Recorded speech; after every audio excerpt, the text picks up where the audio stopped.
বন্যা পরিস্থিতিতে নদী বাঁধ নিয়ে তৃণমূল মন্ত্রী ও বিজেপি বিধায়কের দ্বন্দ্ব তুঙ্গে। বন্যা পরিস্থিতি মোকাবিলায় শনিবার আরামবাগে এসেছিলেন রাজ্যের মন্ত্রী বেচারাম মান্না। সেখানেই তিনি খানাকুলে বন্যা পরিস্থিতির জন্য ডিভিসিকে দায়ী করেন। তিনি অভিযোগ তোলেন, ডিভিসি রাজ্যকে না জানিয়ে জল ছাড়ার কারণেই এই পরিস্থিতি তৈরি হচ্ছে। মন্ত্রীর বক্তব্যের পরিপ্রেক্ষিতে সন্ধ্যায় মন্ত্রীকে গাঁজাখোর বলে কটাক্ষ করেন খানাকুলের বিধায়ক সুশান্ত ঘোষ। গতকাল ফের বন্যা পরিস্থিতি পরিদর্শনে এসে বাঁধ মেরামতের জন্য মাটি নিয়োগকে কেন্দ্র করে বিধায়ক কমিশন নেওয়ার চেষ্টা করছে বলে অভিযোগ তোলেন মন্ত্রী। পাল্টা রাতে ফের মন্ত্রীকে আক্রমণ করেন বিধায়ক। খানাকুলে বন্যা পরিস্থিতি সাধারণ মানুষের যাই হয়ে যাক তাতে কি, বাঁধ মেরামত নিয়ে মন্ত্রী ও বিধায়কের দ্বন্দ্ব রয়েছে তুঙ্গে।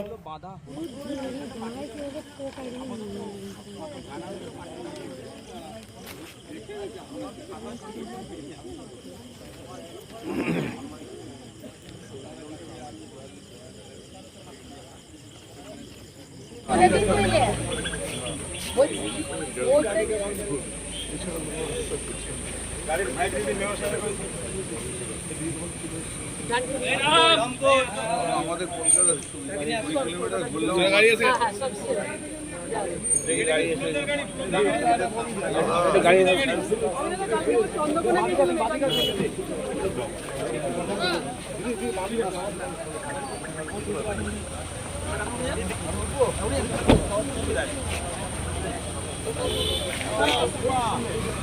आगे आगे आगे आगे आगे आगे चले गाड़ी आगे चले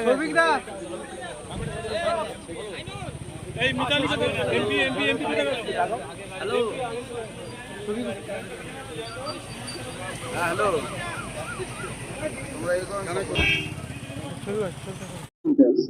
এবং কাউকে অভিযোগ করছে যে গাঁজা করবে। দেখুন, ব্যাপারটা হয়েছে যে অসভ্য দলের অসভ্য সদস্য, অতএব এইটুকুই তার কাছে আশা করা যায়, থেকে বড় কিছু আশা করা যায়। যেখানে এই পরিস্থিতিতে দলমত নির্বিশেষে মানুষকে বাঁচানোর কাজ এটা রাজ্যের মুখ্যমন্ত্রী করছেন এবং তার নির্দেশে আমরা করছি, সেখানে ওখানকার বিধায়ক কোথা থেকে মাটি নেবে কন্ট্রাক্টরের সাথে দেখা করতে বলছেন এবং কি কারণে দেখা করতে বলছেন সেটা সকলেরই জানা। উনি খানাকুলের মানুষের কথা ভাবেন না, উনি ভাবেন কন্ট্রাক্টররা ওর সাথে দেখা করুক, কোথা থেকে মাটি কাটবে, কার থেকে মাটি নিতে হবে উনি সেটা সিদ্ধান্ত করে নিচ্ছেন। অতএব খানাকুলের মানুষ বুঝে নিক যে কারা কাকে ভোট দিয়ে দাঁড় করিয়েছে। অর্থাৎ ও নিজেও জানে যে পরের বারে ওর পক্ষে জেতা খুবই অসম্ভব। তাই যত পায়ের নিচে মাটি সরে যাচ্ছে এবং রাজ্যের মাননীয় মুখ্যমন্ত্রী উন্নয়ন এবং বিশেষ করে খানাকুলের প্রতি তার যে বিশেষ দৃষ্টি এবং যেভাবে উন্নয়ন করছে তাতেও নিজেও বুঝে গেছে যে ওর পক্ষে আর জিতে আসা সম্ভব নয়, সেজন্য তার মাথা ঠিক নেই, ওই জন্য উল্টো পাল্টা বলছে। একটা পাইলট প্রজেক্ট হয়েছে কয়েক হাজার কোটি টাকা খরচা করে, মুন্ডেশ্বরী নদীর গার্ডওয়াল তৈরি হয়েছিল। সেই গার্ডওয়াল 2 বছরের মধ্যে কিভাবে ভেঙে বসে যায়? তাহলে এই গার্ডওয়াল তৈরির ক্ষেত্রে চিংড়ার বলাইচক পলসপাই 1 নম্বর অঞ্চলে 2টি প্রান্তে কত বড় দুর্নীতি হয়েছে। এই দুর্নীতির আঁতুড়ঘর তৃণমূল সরকার, প্রত্যেকটি ক্ষেত্রে দুর্নীতি, রন্ধে রন্ধে দুর্নীতি। এখন যখন পারছে না তখন বিরোধী দলের বিধায়ককে উনি বলছেন কমিশন। আরে কমিশন তো তৃণমূলের নেতারা নেয়, ওনার ক্ষেত্রে দেখা গিয়েছে উনি কমিশন নিচ্ছেন, ওনার ব্যাক সাইডে টাকা আসছে। এসব উনি ফালতু কথা এখানে বলতে আসছে, মানে মানুষের দৃষ্টিটাকে অন্যভাবে ঘুরিয়ে দেওয়ার চেষ্টা করছে। দেখুন, খানাকুলের মানুষ সবই জানে, প্রত্যেক দিন আমি এই বাঁধগুলোকে রক্ষা করার জন্য নিজে ওখানে থাকছি। কালকে তো আমি বিকেল 3টে থেকে রাত্রি 12টা পর্যন্ত খুঁটেপাড়ার বাঁধে ছিলাম। গত পরশুদিনও আমি চিংড়া অঞ্চলে ছিলাম। তো এরকম প্রত্যেক দিন আমি বিভিন্ন বাঁধে যাচ্ছি, সেখানে অবস্থা ঠিকঠাক করছি। এমনকি মাটি পাওয়া যাচ্ছে না বলে চিৎকার করছি। ইরিগেশন ডিপার্টমেন্টের যারা আধিকারিক রয়েছে তারা আমায় জানাচ্ছে যে সাহেব, আমরা বাঁধের ক্ষেত্রে কিছু কিছু জায়গায় জলাজমি হয়ে যাওয়ার কারণে, বৃষ্টি হওয়ার কারণে মাটি পাচ্ছে না, আপনারা একটু মাটি রেখে দিন। আমি নিজে অরোরা খাল যেখানে খনন করা হচ্ছে, অরোরা খালের পার থেকে কোথা থেকে মাটি যাবে সেই মাটির পর্যন্ত আমি ব্যবস্থা করে দিচ্ছি নিজে দাঁড়িয়ে থেকে। আসলে তৃণমূলের নেতারা এর আগে করে খেয়েছে, এখন তো খানাকুলের বুকে করে খাওয়ার জায়গাটা নেই আর।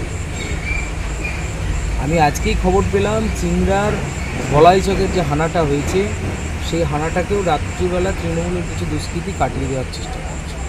আসলে এই যে মন্ত্রী আসছে, বেচারাম মান্না তো এতবার খানাকুলে এসেছে, প্রতি বছর বন্যায় আসে। আচ্ছা বলুন তো, খানাকুলে ধোপাঘাট যে ব্রিজটা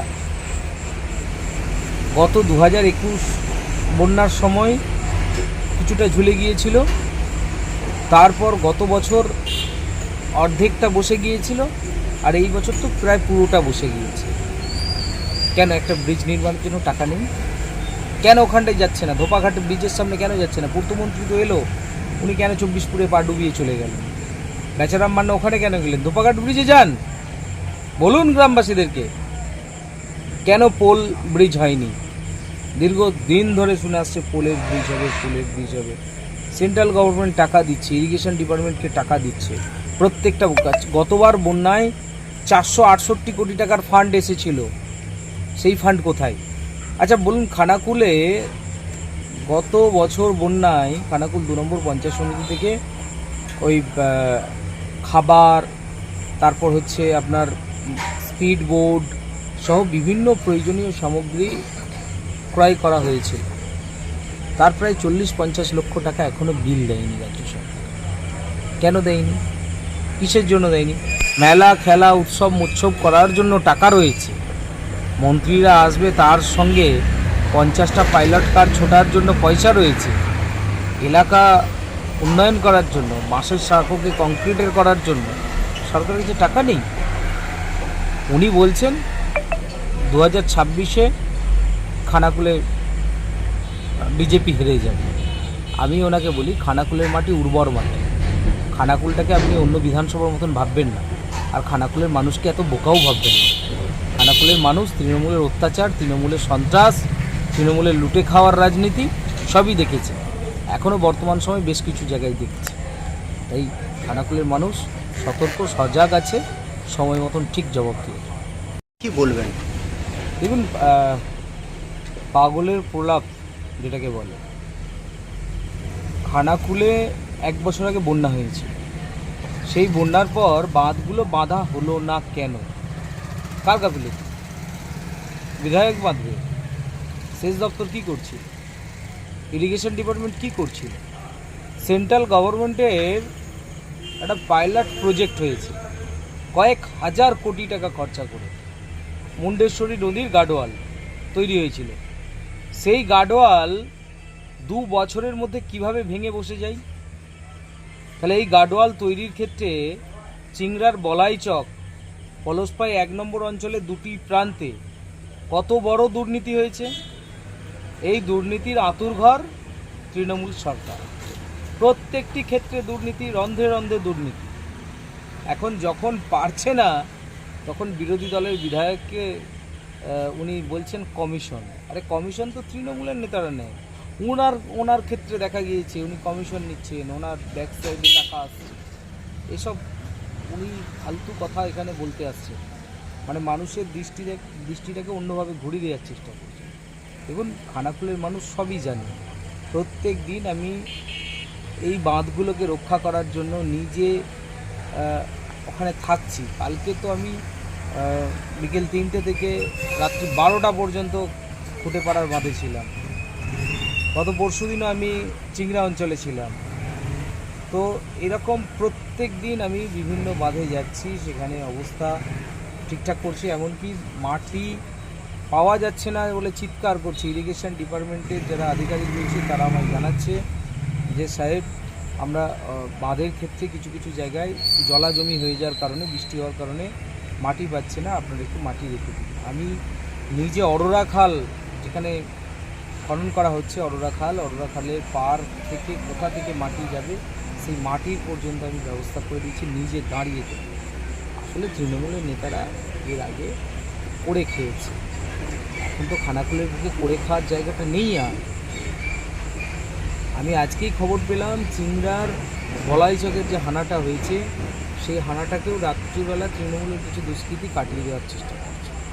আসলে এই যে মন্ত্রী আসছে, বেচারাম মান্না তো এতবার খানাকুলে এসেছে, প্রতি বছর বন্যায় আসে। আচ্ছা বলুন তো, খানাকুলে ধোপাঘাট যে ব্রিজটা গত 2021 বন্যার সময় কিছুটা ঝুলে গিয়েছিল, তারপর গত বছর অর্ধেকটা বসে গিয়েছিল, আর এই বছর তো প্রায় পুরোটা বসে গিয়েছে। কেন একটা ব্রিজ নির্মাণের জন্য টাকা নেই? কেন ওখানটায় যাচ্ছে না? ধোপাঘাট ব্রিজের সামনে কেন যাচ্ছে না? পূর্তমন্ত্রী তো এলো, উনি কেন 24পুরে পা ডুবিয়ে চলে গেলেন? বেচারাম মান্না ওখানে কেন গেলেন? ধোপাঘাট ব্রিজে যান, বলুন গ্রামবাসীদেরকে কেন পোল ব্রিজ হয়নি। দীর্ঘদিন ধরে শুনে আসছে পোলের ব্রিজ হবে, পোলের ব্রিজ হবে। সেন্ট্রাল গভর্নমেন্ট টাকা দিচ্ছে, ইরিগেশন ডিপার্টমেন্টকে টাকা দিচ্ছে প্রত্যেকটা কাজ। গতবার বন্যায় 468 কোটি টাকার ফান্ড এসেছিল, সেই ফান্ড কোথায়? আচ্ছা বলুন, খানাকুলে গত বছর বন্যায় খানাকুল 2 নম্বর পঞ্চায়েত সমিতি থেকে ওই খাবার, তারপর হচ্ছে আপনার স্পিড বোর্ড সহ বিভিন্ন প্রয়োজনীয় সামগ্রী ক্রয় করা হয়েছিল। তার প্রায় 40-50 লক্ষ টাকা এখনও বিল দেয়নি রাজ্য সরকার। কেন দেয়নি? কিসের জন্য দেয়নি? মেলা খেলা উৎসব করার জন্য টাকা রয়েছে, মন্ত্রীরা আসবে তার সঙ্গে 50টা পাইলট কার ছোটার জন্য পয়সা রয়েছে, এলাকা উন্নয়ন করার জন্য, বাঁশের সাঁকোকে কংক্রিটের করার জন্য সরকারের যে টাকা নেই। উনি বলছেন 2026-এ খানাকুলে বিজেপি হেরে যাবে। আমি ওনাকে বলি, খানাকুলের মাটি উর্বর মাটি, খানাকুলটাকে আপনি অন্য বিধানসভার মতন ভাববেন না, আর খানাকুলের মানুষকে এত বোকাও ভাববেন না। খানাকুলের মানুষ তৃণমূলের অত্যাচার, তৃণমূলের সন্ত্রাস, তৃণমূলের লুটে খাওয়ার রাজনীতি সবই দেখেছে, এখনও বর্তমান সময় বেশ কিছু জায়গায় দেখছে। এখন আরামবাগেই রয়েছে প্রাণ আইভিএফ ফার্টিলিটি সেন্টার। নিঃসন্তান দম্পতিদের মুখে হাসি ফোটানোর বিশ্বস্ত প্রতিষ্ঠান প্রাণ আইভিএফ ফার্টিলিটি সেন্টার দক্ষিণবঙ্গের মধ্যে সর্ববৃহৎ এবং সর্বপ্রথম ART গভর্নমেন্ট রেজিস্টার প্রাপ্ত আইভিএফ সেন্টার এখন আরামবাগেই। অল্প খরচে আইভিএফ পরিষেবা, বন্ধাত্ব চিকিৎসার এক অভিনব অধ্যায়। প্রাণ আইভিএফ ফার্টিলিটি সেন্টার একেবারে অল্প খরচে পুরুষ ও মহিলার বন্ধাত্ব পরীক্ষা, বন্ধাত্ব চিকিৎসা সবকিছুই হয় আমাদের প্রতিষ্ঠানে। সুচিকিৎসার মাধ্যমে মা ও বাবা ডাক শুনতে পারবেন নিঃসন্তান দম্পতিরা। তাহলে আর দেরি কেন? আজই যোগাযোগ করুন প্রাণ আইভিএফ ফার্টিলিটি সেন্টারে। ঠিকানা বসন্তপুর, আমতলা, 2 নম্বর রেলগেট, আরামবাগ, হুগলি। যোগাযোগ নম্বর 7865858781 অথবা যোগাযোগ করুন 7908098172 এই নম্বরে।